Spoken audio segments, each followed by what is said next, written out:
이런 가운데 우리나라가 이제 방산 강국으로 도약을 하고 있다라는 평가는 또 전 세계적으로 받고 있습니다. 네. 특히 이제 하나오션 같은 경우가 미국, 영국, 캐나다 해군의 함정 유지 보수 사업까지 이제 수주를 했다. 역시 이제 방산 산업이라는 게 국가 전략 산업이고 외교 안보 경제를 동시에 견인하는 미래 핵심 축이 되고 있다. 네. 이렇게 볼 수 있을 것 같아요. 그렇죠. 여기에는 그 중심에 저는 이재명 대통령이 있다. 이재명 대통령. 그리고 국민이 있다. 지난번에 12.3 내란으로 나라가 네. 거의 무너질 위기에 놓였을 때 방산이 최대 위기였어요. 왜냐하면 쿠데타하는 나라 무기를 어느 나라가 사주겠습니까?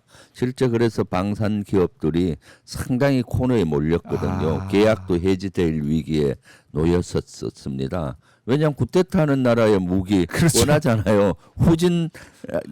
후진국으로 이렇게 네. 인식이 되지 않습니까? 민주주의가 무너진 나라. 그런데 우리 국민과 이재명 대통령 또 민주당 같이 합심해서 예. 빨리 이것을 회복하고 다시 이재명 정부를 만들고 비정상의 정상화를 빨리 속도감 있게 했고요. 그리고 네. 거기에 중심에 이재명 대통령께서 있었고, 그리고 실용 국익 외교를 통해서 빨리 우리나라가 정상화됐다라는 걸 보여주고 서로 국익이 같다는 거를 늘 얘기하면서 이렇게 우리나라를 우뚝 서게 하니까 다시 방산이 부흥을 하는 겁니다. 그래서 지금 영국이나 캐나다 이런 데서도 함정에 대한 군함에 대한 유지 보수까지 네. 사업을 땄다. 이거는 진짜 큰 의미예요. 군함은 비밀이 많잖아요. 그렇죠. 함정은. 네. 그거를 다른 나라에 정비하게 한다. 그럼 자신의 그 함정의 비밀이 다 노출되잖아요. 그런데도 불구하고 한다. 이것은 완전한 신뢰가 있다. 네. 대한민국에 대한 그만큼 우방국에 대한 신뢰가 높다는 거고요. 그것을 넘어서 또 이것은 실질적으로 장기적인 먹거리를 만들어내고 있는 겁니다. 정비 시스템은 하루 이틀 하는 거 끝나지 않잖아요. 지속해야 되잖아요. 정비라는 거.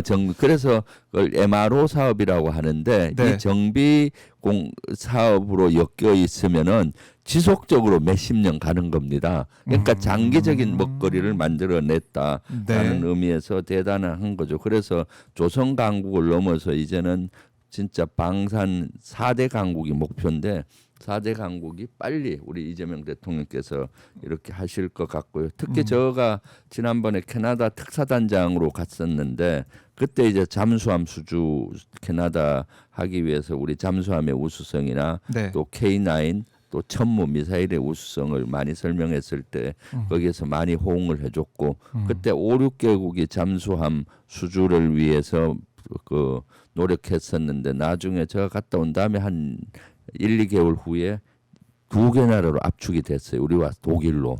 그래서 그리고 이제 지난번에 캐나다 총리가 와서 하나오션에 가서 잠수함도 직접 보시고 했기 때문에 이제 곧 수주가 많이 가까워졌다.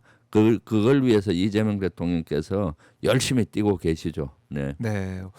이번에도 이제 UAE 가서 네. 이제 방산 관련된 네. 성과를 낼 거라고 우리가 많이 기대를 하고 있는데 이재명 대통령의 이 국익 중심 네. 실용 외교 이게 정말 빛을 발하고 있다 이런 생각이 들어요. 방산 세일즈도 이뤄내고. 그렇죠. 그래서 이재명 대통령께서 새로운 먹거리, 네. 새로운 길을 저는 만들어내고 있다라고 보입니다.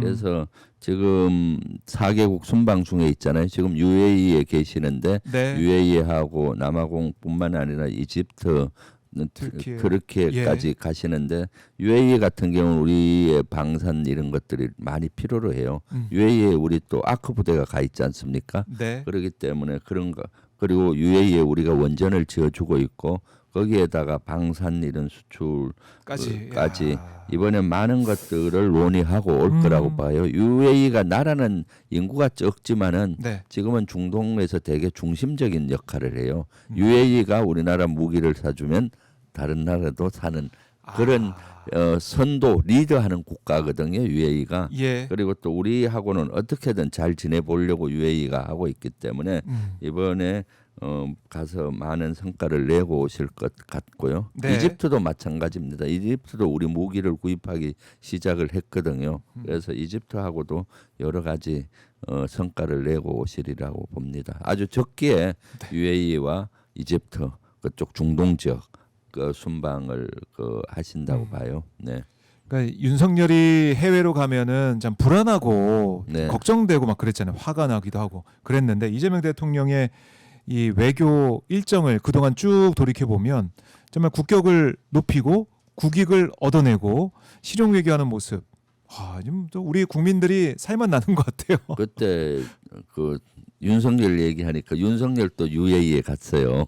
아, 그때 아크 부대 UAE에 우리 맞아요. 파병 나가 있는 아크 부대 가서 장병들 모아놓고 여러분 뭐 고생합니다. UAE에 적은 이란이다. 그렇네. 라고 거기서 발언을 한 거예요. 그 UAE에 적은 왜 이란이야? 네, 그래서 이란에서 뭐야 하고 우리가 그때 갚아야 할 돈이 8조인가 뭐 이렇게 됐었는데 빨리 네. 갚으라 하고 코르무즈 해협에서 우리 상선이 불안한 겁니다. 전에 이란에 납치된 적도 있었잖아요. 그 이란에 우리 상선들이 억류된 적이 있었거든요. 네. 그래서 상선들이 되게 위기에 몰렸고 우리를 위기에 빠뜨렸죠. UAE에 가서 국가 안보를 위기에 빠뜨리고 온 그렇네.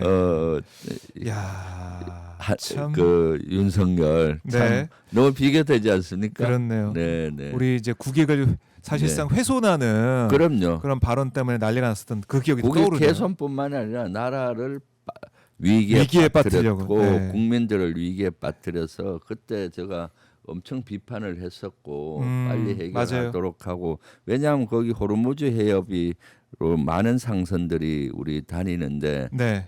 상당히 불안해해서 청해부대도 그쪽으로 배를 이동시키고 그럴 기억납니다. 정도로 그랬었죠.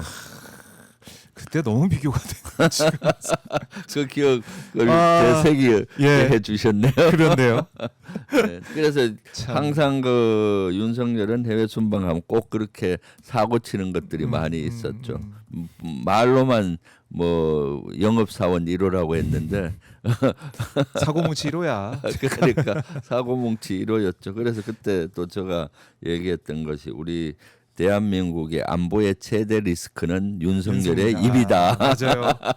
라고 얘기했었죠. 아, 그럴 때가 얼마 안 됐어요. 지금은 대한민국의 최고의 국익은 이재명 보유국. 우리는 이재명 보유국이다. 네, 네. 그걸로 이제 마음 편하게 됩니다. 이재명 보유국, 대한민국 네, 지금 국격에 올라가는 게 계속 느껴지고 있는 그런 상황이고 핵 추진 잠수함, 그러니까 원자력 추진 잠수함 이거 필요성도 계속 강조를 해 오셨잖아요. 네, 이번에 한미학생 팩트 시트 네. 혹시나 이게 팩트 시트에는 잘못 들으면 어쩌나 좀 걱정했었는데 네. 이 부분 들어가 있는 부분 어떻게 평가하십니까? 그건 아주 큰 성과죠. 큰 성과다. 사실은 왜냐하면 이재명 대통령께서 먼저 제의를 해서 네. 흔쾌히 그 다음날 아침에 트럼프가 동의를 했고요. 핵추진 잠수함 승인한다라는 단어를 썼는데 동의하는 거죠. 그리고 또 한미 국방부 장관 회담을 할 때 네. 미 전쟁부 장관 헤그세스도 지지한다, 동의한다라고 얘기했고 이번에 그것을 문서로 명문화했지 않습니까? 그렇습니다. 그렇기 때문에 이것은 이제 앞으로 확실히 가는 거고 핵추진 잠수함을 건조하게 된다는 것은 그만큼 미국이 우리를 완전히 신뢰한다는 겁니다. 핵에 대한 연료를 제공하겠다는 거 아니겠습니까? 그것은 네. 완전한 우리에 대한 신뢰, 한미동맹 공고한 것을 보여주고 핵추진 잠수함이 건조되는 것은 우리 조선업에서 획기적인 발전을 해요. 그렇네요. 핵추진 잠수함을 건조하는 나라 같으면은 핵추진 잠수함뿐만 아니라 우리가 건조하는 잠수함의 디젤 잠수함도 네. 브랜드 가치가 올라가요. 그렇기 때문에 조선업의 대단한 그 르네상스 시대가 온 것이고요. 네. 그 길을 이재명 대통령께서 또 열었다. 네, 아무도 못하는 걸 하신 거죠. 그래요. 근데 이런 성과는 있는 그대로 성과로 받아들여야 되는데 국민의힘은 이 한미협상 팩트 시트를 장도혁 대표 말로는 백지 시트다. 네. 뭐 이렇게 주장하면서 굴중 세트라는 말도 나오고 네.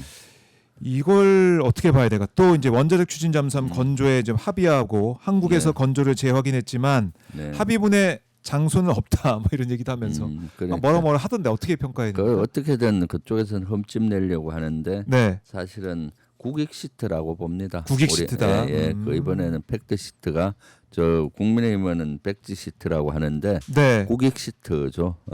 실제 실제 국익 시트. 국익을 상당히 올린 시트였죠. 네. 그 중에 예를 들면은 미국의 그 군함도 이렇게 함정들도 정비하는다는데 동의를 했지 않습니까? 그런 미국의 군함을 정비하는 길이 열렸다는 건 대단한 겁니다.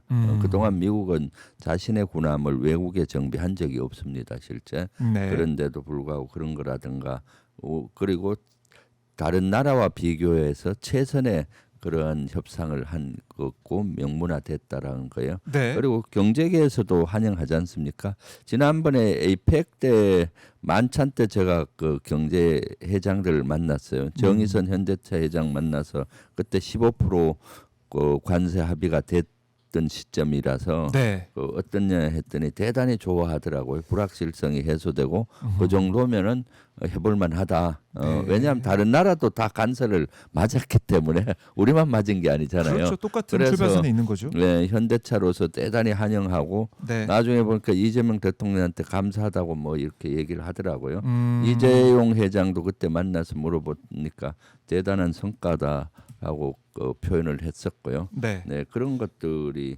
경제계에서도 환영을 하는 입장이지 않습니까? 네, 왜 국민의힘만 이렇게 네, 그야말로 발목을 잡느냐 네, 네. 이런 비판이 나올 것 같고 이건 뭐 이제 여론조사 추이를 바탕으로 보더라도 여론이 이게 지지율이 국민의힘에 안 오르고 있더라고요. 네. 오히려 이제 하락하는 모습들 이런 걸 봤을 때 국민들이 평가를 하고 있다. 누구의 주장을 더 귀담아 듣는지 이걸 좀 봐야 될 것 같고 그리고 이제 미국이 이제 우리나라의 이제 우라늄 농축과 재처리를 지지한다고 했는데 근데 이게 승인이 아니라 지지 이게 어떤 의미인가 이것도 좀 궁금하거든요. 차이점이 한미 있습니까? 원자력 협정을 개정하는 것을 이제 저는 동의했다라고 봐요. 지지했다는 건. 동의한 거다, 네, 왜냐하면 지지한 게. 한미 원자력 협정엔 두 가지가 키거든요. 네. 우라늄에 대한 농축, 그다음에 폐연료봉에 대한 재처리 아, 이런 것들이 일본 수준으로 지금 할 것을 지지한다라고 저는 보고 있거든요.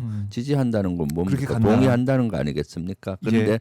구체적인 항목에서는 합의가 안 됐기 때문에 지지한다라는 외교적인 수사를 쓴 거죠. 그것은 이제 어느 정도 합의가 됐다. 그렇지만은 한미 원자력 지침 이런 것들은 협정은 여러 부서가 관여되고 미국의 또 국내법도 관여가 돼 있어요. 네. 그러다 보니까 뭐 이것을 어떻게 한다라고 당장 명문화 구체적으로 하긴 어려웠을 거예요. 지지 정도만 한다고 해도 이것이 이제 순조롭게 진행되고 있다. 네. 이렇게 보면 될 것 같습니다. 그래요. 이건 뭐 결국에는 일본 수준으로는 간다. 네. 우리가 이거 잘 활용할 수 있는 그 시점이 됐다라고 정리를 해 보고요.